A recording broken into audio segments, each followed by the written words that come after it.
If you've ever had a job, chances are you've had to go through an interview to get it. And if you're like most people, it's one of your least favorite things to do, ranking right up there with going to the dentist. And additionally, most people are frustrated by it. And let me tell you, there is a seedy underside to the interviewing process.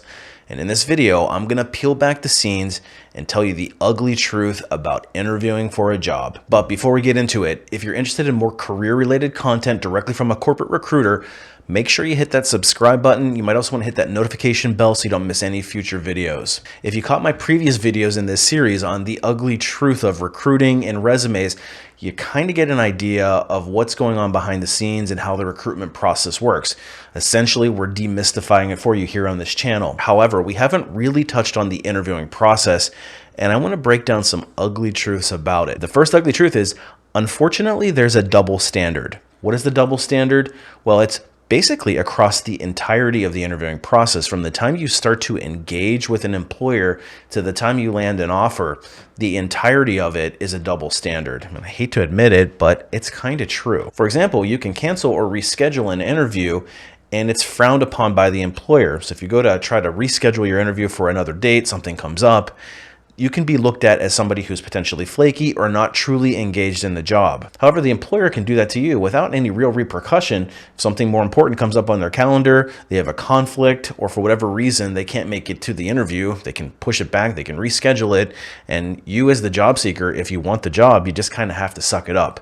So that is indeed a double standard and a frustrating one at that. And you sure as heck don't want to show up late to the interview because that's going to be an indicator that you're a late person and you don't manage your time properly. However, the employer can show up late to that interview and it's no big deal. The candidate just sits there and graciously smiles because they have no other choice. And if you're video interviewing for a remote job, hopefully there's no distractions. Nobody barges into your office or there's no dog barking in the background that shows the employer that you can't work effectively in a remote environment. However, if they do it, you have to laugh it off as no big deal. And the worry goes on to you as the candidate on whether or not you're going to be overdressed or underdressed, because dress matters and you want to make that best first impression. So here you are showing up with formal attire and the entirety of the interview team shows up in jeans and t-shirts and there's no real negative reflection on them. Don't get me started on the salary expectation question because inevitably you're going to be asked that in the interview process and you have to give an answer. However, if you put the question back onto the employer, they don't have to share that salary information with you.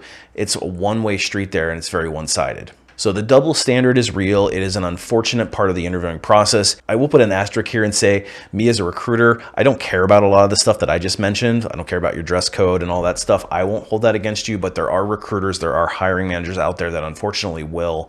And again, the double standard is a thing. And the next ugly truth, and this one can be a tough pill to swallow, is that the best person doesn't always get the job. What I mean by that is that on paper, you may be the best credentialed person that they're interviewing. However, maybe you're not great at selling yourself. The physical act of talking about yourself in an interview doesn't come naturally to you, yet somebody who's less skilled on paper is much more gifted at the gab, and they end up landing the job offer because they connect better with the hiring manager and somehow convince them that they're the best fit for the role. So it does behoove you to know how to sell yourself effectively and establish good rapport with your hiring manager, because being the best fit on paper doesn't guarantee you're going to get the job. The next ugly truth is that what you say in an interview can and will be held against you. Just like in the legal system, anything that you say in an interview is going to be graded and judged. And like it or not, if you say the wrong thing inadvertently, and you might not even realize you're saying the wrong thing at the time, you can actually end up moving into the no pile without even realizing it. Everything that you say from the time you walk in the door until the time you leave, and even in your email communications afterward, are being used to judge how well you would be a fit for that role. So be careful what you say, and just remember that sometimes less is more in an interview process. You don't want to overshare. The next ugly truth is that the job interview is not always a realistic reflection of what the job is actually going to be like. And this is especially true in certain technical roles where in software development, for example, I would see very detailed assessments of very high level things. And if you made one wrong move, you were in the no pile. And then in the real life, in the actual work setting, people are making mistakes left and right. The pace is a lot slower. It's really nothing like the interview process. And I sometimes look around the room and I'd say, gosh, how did anybody get hired in this room if this is what the bar is? So it's kind of laughable at times that we are assessing people at a level that they're probably not going to realistically reflect in their actual day-to-day job. And that being said, you have to know your stuff to get a good job. So I'm not saying that that part is invalid. but just know that the actual day-to-day job is not going to be nearly as intimidating as the interview process that you went through. The next ugly truth is that hiring managers tend to be quirky, and they often have biases that they operate with. I'm not necessarily talking about a bias for a certain gender, race, color, creed. I'm talking about the type of worker that they want in their workplace. So they might want somebody that looks at a problem a certain way versus another way, or they might have a specific quirky thing that they're assessing, whether it's a certain type of technology that you've worked with, or maybe they have a bias for or against a particular school or a company that you work for, and then they associate you with that, saying, well, if they work for this company, they're probably not going to be a good fit because that company tends to do things this way and we want people that do it this way. Or alternatively, the bias actually could help you. If you have a hiring manager that's particularly fond of the company that you work for, it could actually give you an advantage. And the same thing goes for schools. They talk about alumni networks and all that kind of stuff.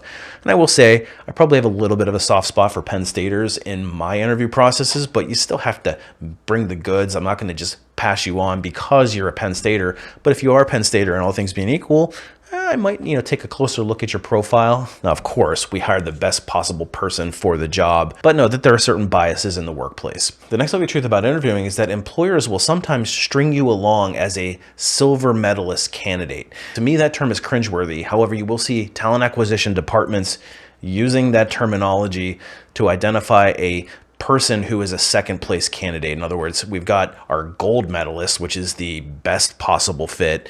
And then we've got somebody that we like enough to hire if the gold medalist doesn't work out. So what they'll typically do is they'll fast track the gold medalist candidate, and then the silver medalist candidate will be strung along, or they'll be kept warm, so to speak. And a sign that you might be a silver medalist is that you've moved very quickly through the interview process. The interview team has very positive things to say about you. They're encouraging. You might think you're going to get an offer.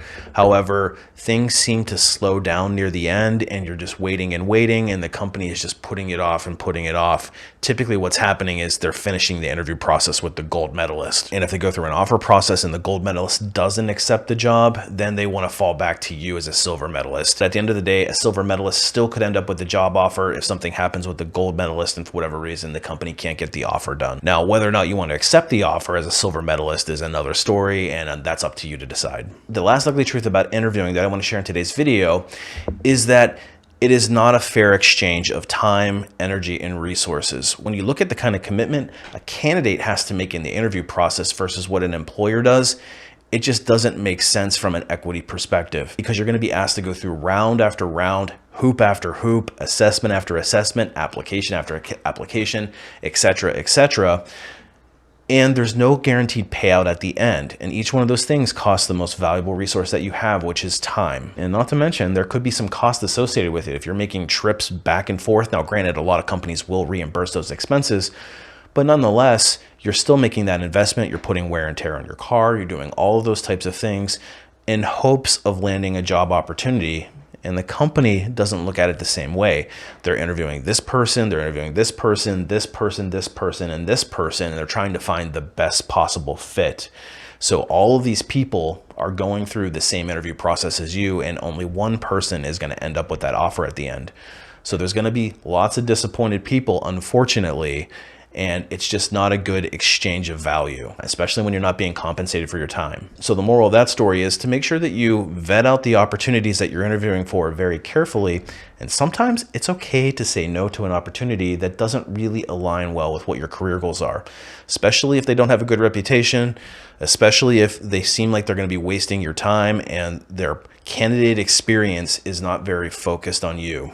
And you know the type, those long applications, all of those long assessments, hoop after hoop, you have to determine at some point, is this job worth the amount of effort that they're going to put in when the guaranteed payout is not necessarily there? So something to think about as you put out lots of applications. All right, so I know this video can be discouraging for those of you who are in active job seeking processes. It's probably going to bring up some emotions with some folks, and I totally get it. The interview process is not an easy one, and the purpose of this channel is to demystify some of this stuff so that you can make the best possible steps ultimately to get to the point of an offer. And if you need more help in that and you're just not having the success that you're hoping for and you're getting frustrated, that's actually something that I specialize in. And I do have a website. It's called lifeafterlayoff.com. It's loaded with free information, just like my YouTube channel is. So I encourage you to go and check out all the stuff that I've got there.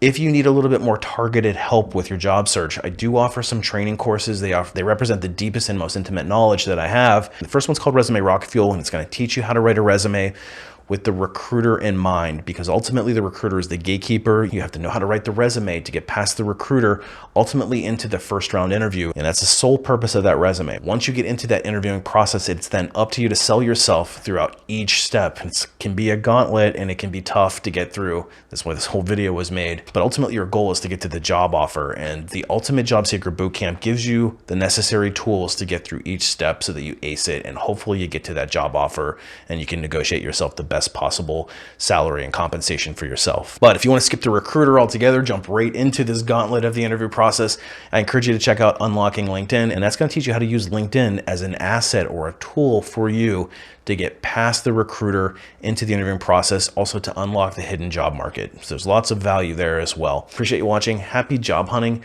Hopefully you don't experience any of the stuff that I talked about in this video, but you should be wiser for having watched it. And as always, we'll see you on the next one.